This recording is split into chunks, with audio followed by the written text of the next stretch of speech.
एक प्रकाश नाम का लड़का था जो बहुत बुद्धिमान था। जैसा नाम वैसा ही था, उसके अकल का प्रकाश दूर दूर तक फैला था। अकल में भी उसका मुकाबला कोई नहीं कर सकता था। एक दिन उसने घर के बाहर बड़े बड़े अक्षरों में लिखा, यहाँ अकल बिकती है, जिसको चाहिए वह दाम लेकर आए। उसका घर बीच बस्ती में था। हर आने जाने वाला वहां से जरूर गुजरता था। हर कोई बोर्ड देखता, हंसना और आगे बढ़ जाता। प्रकाश को विश्वास था कि उसकी दुकान एक दिन जरूर चलेगी। एक दिन एक सेठ का बेटा वहां से गुजरा। दुकान देखकर उससे रहा नहीं गया। उसने अंदर जाकर प्रकाश से पूछा, यहाँ कैसी अकल मिलती है और उसकी कीमत क्या है? उसने कहा, यह इस बात पर निर्भर करता है कि तुम इस पर कितना पैसा खर्च कर सकते हो।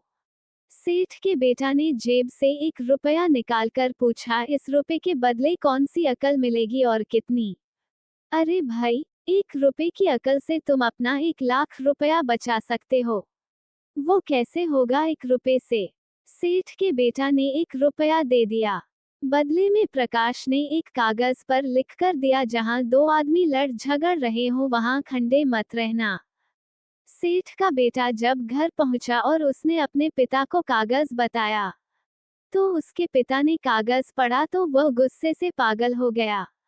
सेठ अपने बेटे को डांटते हुए उसके पास चला गया और जोर जोर से चिल्लाने लगा, तुम्हें शर्म नहीं आती बच्चे को बहालाते हुए? तुरंत मेरा पैसा वापस करो, नहीं तो ठीक नहीं होगा। प्रकाश ने कहा, ठीक है, मैं लौटा देता हूँ, लेकिन एक शर्त पर यह है कि तुम्हारा बेटा मेरी सलाह पर कभी उपयोग नहीं करेगा। तो सेठ बोला, तुम्हारे अकल तुम्हारे पास रखो, हमें फालतू चीज की जरूरत नहीं है, हम खुद देख लेंगे। कुछ दिन बाद सेठ का बेटा बाजार गया और उसी दिन उस नगर के राजा की 2 रानियां थीं। एक दिन राजा अपनी रानियों के साथ जौहरी बाजार से गुजरा। दोनों रानियों को हीरों का एक हार पसंद आ गया। दोनों ने सोचा, महल पहुंचकर अपनी दासी को भेजकर हार मंगवा लेंगी। संयोग से दोनों दासियां एक ही समय पर हार लेने पहुंची।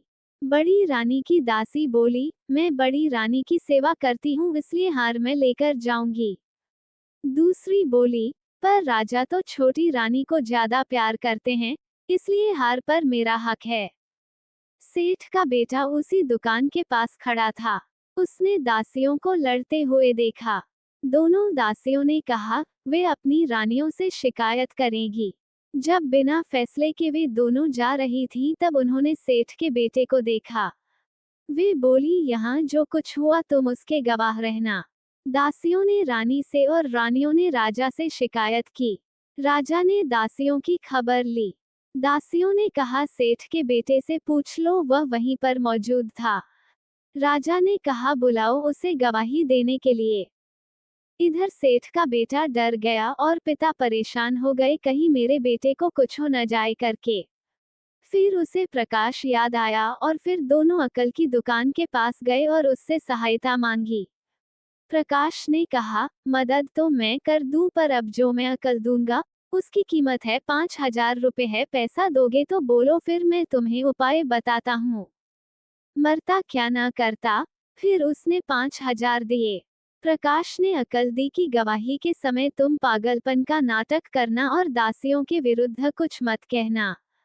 अगले सुबह सेठ का बेटा पहुंचा दरबार में, तो वह पागलों जैसी हरकतें करने लगा। राजा ने उसे वापस भेज दिया और कहा, पागल की गवाही पर भरोसा नहीं कर सकते। गवाही के अभाव में राजा ने आदेश दिया, दोनों रानी अपनी दासियों को सजा दें, क्योंकि यह पता लगाना बहुत ही मुश्किल है कि झगड़ा किसने शुरू किया। बड़ी रानी तो बड़ी खुश हुई, छोटी को बहुत गुस्सा आया। सेठ के बेटे को पता चला कि छोटी रानी उससे नाराज हैं, तो वह फिर अपनी सुरक्षा के लिए परेशान हो गया। फिर पहुंचा अकल की दुकान के पास। प्रकाश ने कहा, इस बार अकल की कीमत 10,000 रुपए। एक ही रास्ता है, तुम वह हार खरीद कर छोटी रानी को उपहार में दे दो। अरे भाई, अरे ऐसा कैसे हो सकता है? उसकी कीमत तो 1 लाख रुपए है। प्रकाश बोला, कहा था ना उस दिन जब तुम पहली बार आए थे कि 1 रुपए की अकल से तुम 1 लाख रुपए बचा सकते थे। उधर अकल की दुकान चल पड़ी। इसलिए अकल से काम करना चाहिए। बोलो राधे राधे।